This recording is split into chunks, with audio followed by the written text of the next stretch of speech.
नमस्कार दोस्तों, मैं रोहित कुंबर सफल क्लासेस में आपका स्वागत करता हूँ।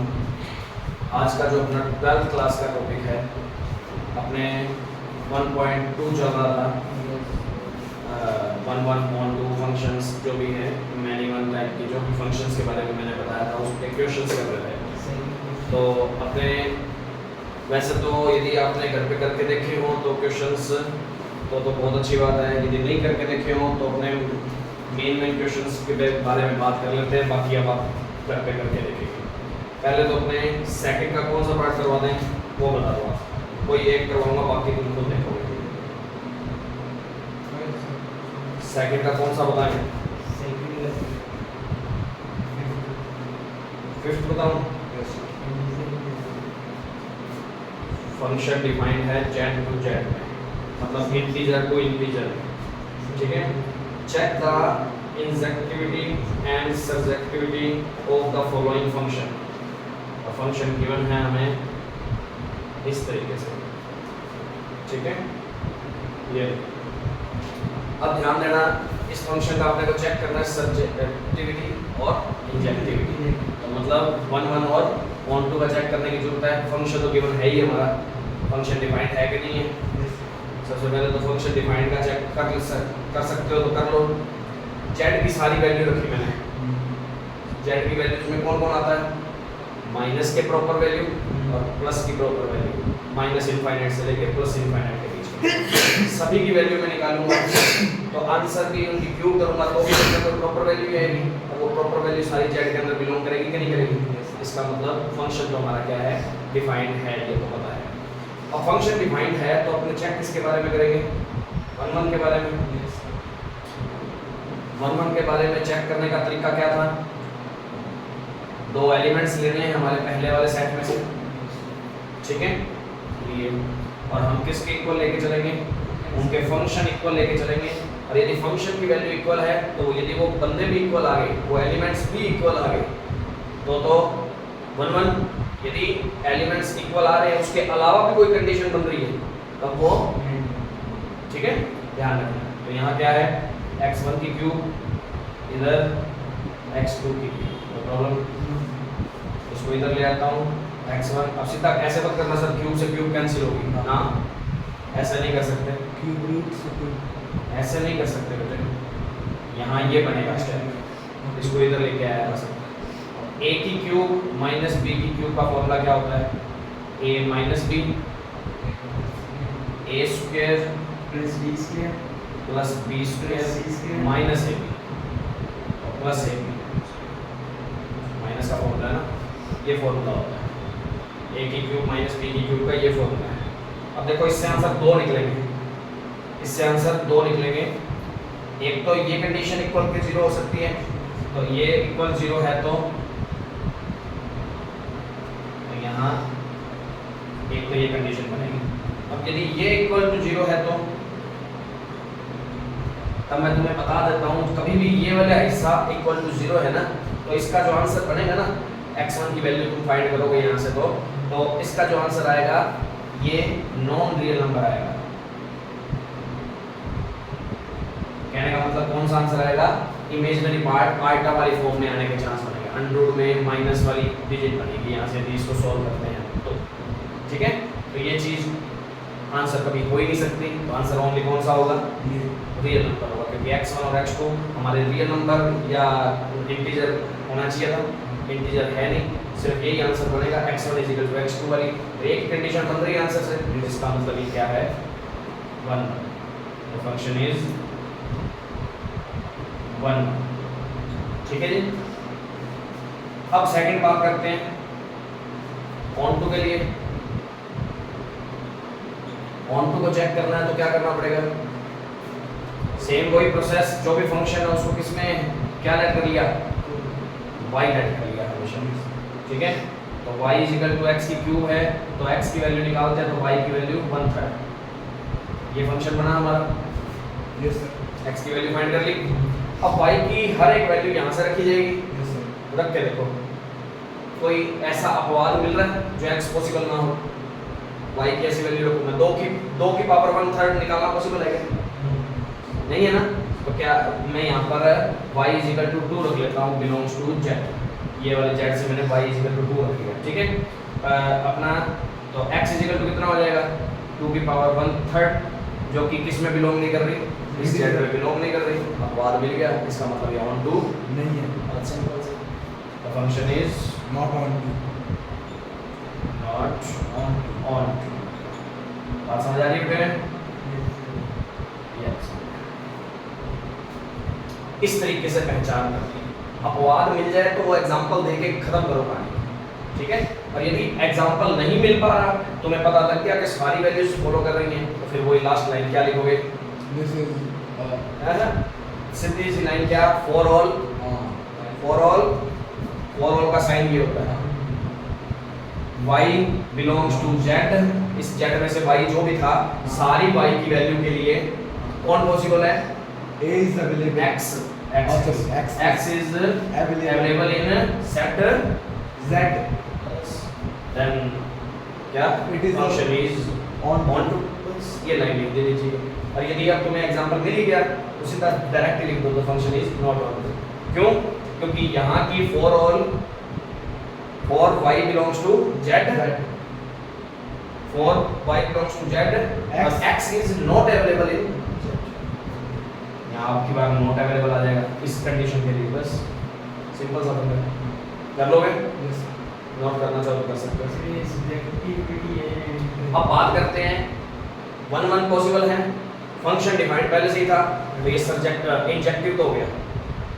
1 1 और फंक्शन डिफाइंड होता है ना, जब 1 1 और फंक्शन डिफाइंड होता है तब वो फंक्शन क्या होता है, सब्जेक्ट इंजेक्टिव तो हो जाता है, ठीक है। और ऑन टू होता और फंक्शन डिफाइंड होता, तब वो क्या होता, सब्जेक्टिव होता। और ये सब्जेक्टिव तो बना ही नहीं क्योंकि ऑन टू तो है ही नहीं, तो सब्जेक्टिव तो नहीं है और इंजेक्टिव जरूर है। बात समझ आ गई? हाँ जी। अब फंक्शन अपना गिवन है कौन सा, R2R। थर्ड क्वेश्चन इसका 1.2 का फंक्शन R2R में गिवन है और fx = किसके इक्वल है, इसको बोलते हैं ग्रेटेस्ट इंटीजर फंक्शन।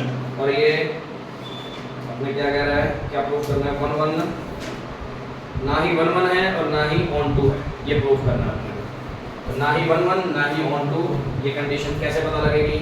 अब एक ध्यान देना है बेटे, यहाँ एक एग्जांपल ही बता देता हूँ। ये 1 1 भी नहीं, क्यों नहीं है, अब इसके अंदर ना ऐसी कंडीशन में ऐसा मत कर लेना सर ये फंक्शन की वैल्यू इक्वल लेके चलते हैं, लेके चले x1 और x2 बिलोंग्स टू r, ये वे मत लेना, क्योंकि इस वे से क्वेश्चन का पता नहीं लगता। अब कल को मैं लिख दूंगा ये लो इस वे से, तो क्या ब्रैकेट से ब्रैकेट काट दोगे क्या, नहीं कट पाएगा ना, तो इसको सॉल्व नहीं किया जा सकता आगे।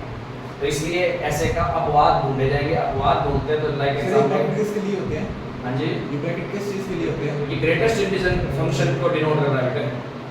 ग्रेटेस्ट इंटीजर फंक्शन का मतलब बताता हूँ। ग्रेटेस्ट इंटीजर फंक्शन का मीन है, देखो इधर मान लो कि ग्रेटेस्ट इंटीजर फंक्शन दिया हुआ है, तो इसके अंदर मैंने 2.01 रख दिया, तो इसमें ग्रेटेस्ट इंटीजर कौन है, 2 है, तो इसकी सॉल्व करने पर वैल्यू कितनी आएगी, 2। या मैं बोल दूं 2.02 है तब भी वैल्यू कितनी, 2 पॉइंट समथिंग कितना भी है, 2.33 है तब भी वैल्यू कितनी, 2.45 है तो भी वैल्यू कितनी, 2.99, कुछ भी हो तो 2.99 तक या कुछ भी, मतलब जब तक 3 नहीं आता ना तब तक 2 से लेकर 3 के बीच की हर वैल्यू की आंसर कितना बनेगा, 2 ही बनेगा। तो कहने का मतलब यहाँ से आंसर देखो, यहाँ का 2.1, 2.02, सॉरी 2.02, 2.3 कर लो, 2.5 कर लो, सभी की वैल्यू क्या आ रही है, ओनली 2 आ रही है, सभी की एक ही इमेज बन रही है। तो मैंने वन की कंडीशन होती है 1 1 की, सिंपल सी बात है। अपवाद भी लिख दिया, नहीं लिख गया तो अपवाद लिख दो बस, फॉर एग्जांपल और चार लिख के दिखाने की जरूरत ही नहीं, 2 ही लिख दो बस, 2 से पता लग जाता है ना हमारा। एग्जांपल के तौर पे क्या कर दिया, वही एक 2.01 ले लिया और एक 2.03 ले लिया, बिलोंग्स टू इस R में से, प्रॉब्लम ठीक है। अब 2.01 इस फंक्शन की वैल्यू निकालता हूँ तो ऐसे निकलेगी, आंसर कितना 2, और ऐसे ही 2.03 की वैल्यू निकाल लेता हूँ तो अब भी वैल्यू कितनी आ जाएगी 2। अब ये ध्यान देना ये दोनों इक्वल नहीं थे, x1 और x2 इक्वल नहीं थे और फंक्शन की वैल्यू क्या आ रही है इक्वल आ रही है। तो 2.01 not equal 2.03 but function of 2.01 equal है 2.03।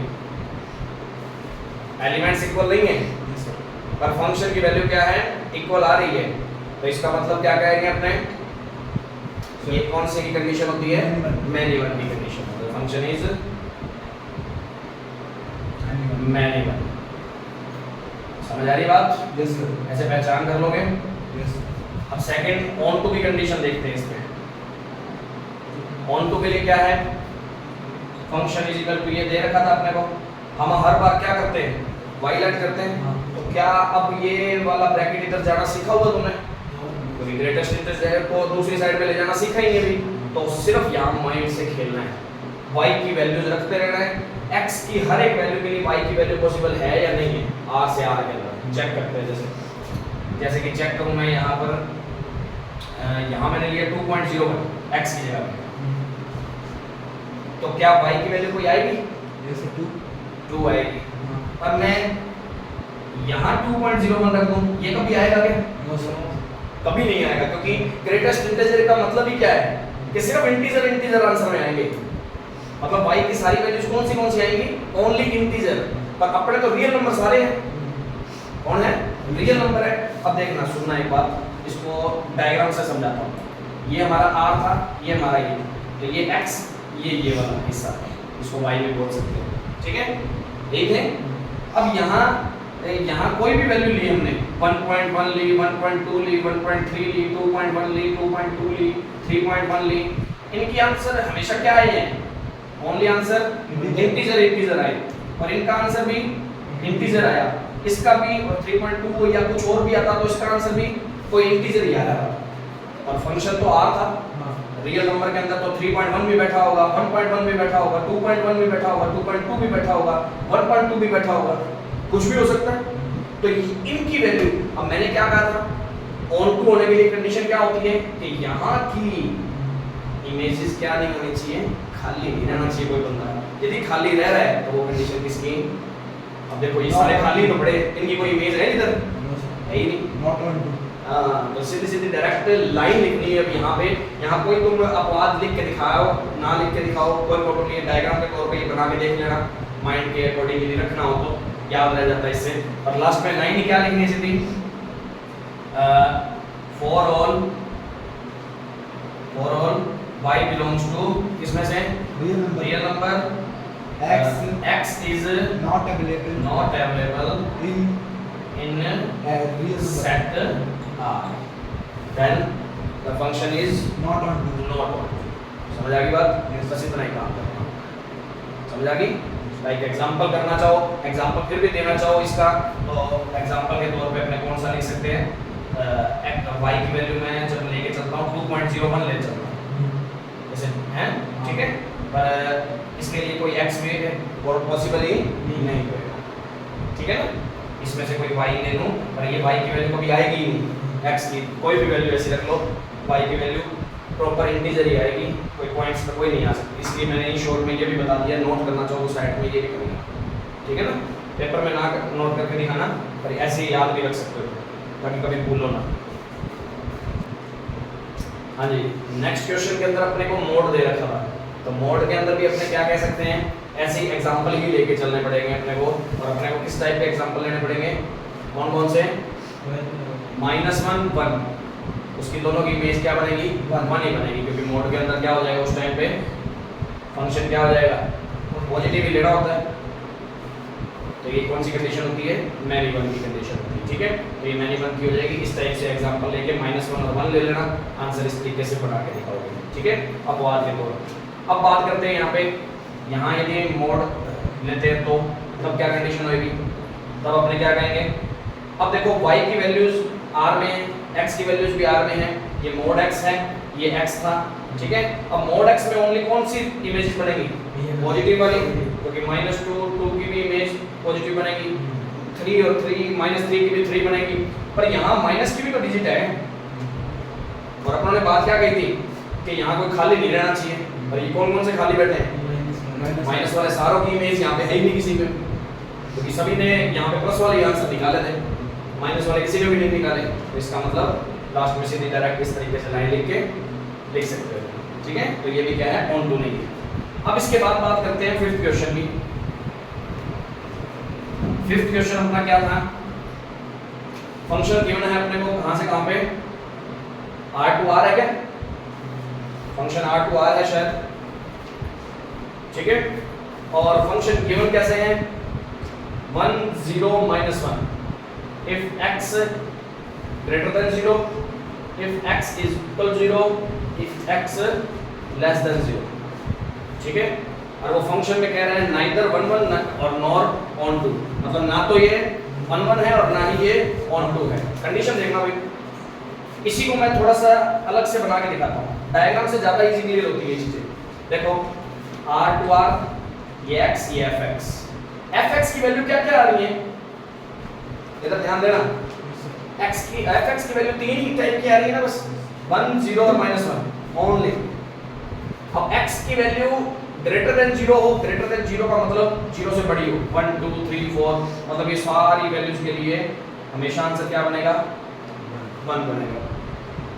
1 का भी 1, 2 का भी 1, 3 का भी 1, 4 का भी 1, सभी के लिए 1 बनेगा। 0 के लिए आंसर कौन सा बन रहा है? 0। और 0 से छोटे के लिए कौन सा बन रहा था?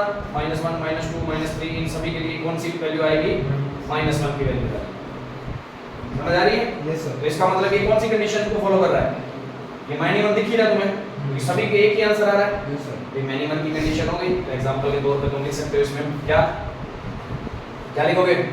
सर 1 1 की कंडीशन को चेक कर रहे हैं तो इस तरीके से चेक करते हुए अपने क्या लिखेंगे कि तो कोई भी एलिमेंट ले लिया, 1 और 2 ही ले लिया, बिलोंग्स टू किसमें? इसलिए, ठीक है। और इसकी फंक्शन की वैल्यू कितनी आएगी? 1 और इसके भी फंक्शन की वैल्यू कितनी आएगी? 1 आएगी अकॉर्डिंग टू क्वेश्चन, ठीक है। तो ये कंडीशन क्या है? But 1 not equal to 2 but function is equal, then function is many. ये मैनी की कंडीशन ये होती है कि बंदा इक्वल नहीं है और फंक्शन फिर भी इक्वल आ रहा है, बंदा इक्वल नहीं है तो फंक्शन एक ही आ रहा है उनका, तो मैनी की कंडीशन है ये हमारी, ठीक है। अब अगली बात करते हैं ऑन टू पे।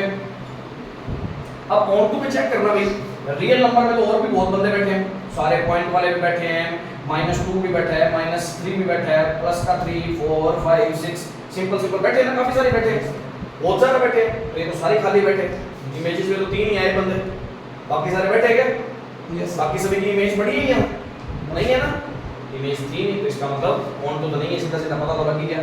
बस वही बात, for all y belongs to, या पहले फंक्शन को लिख लिया fx is equal to y, for all y belongs to किसमें से?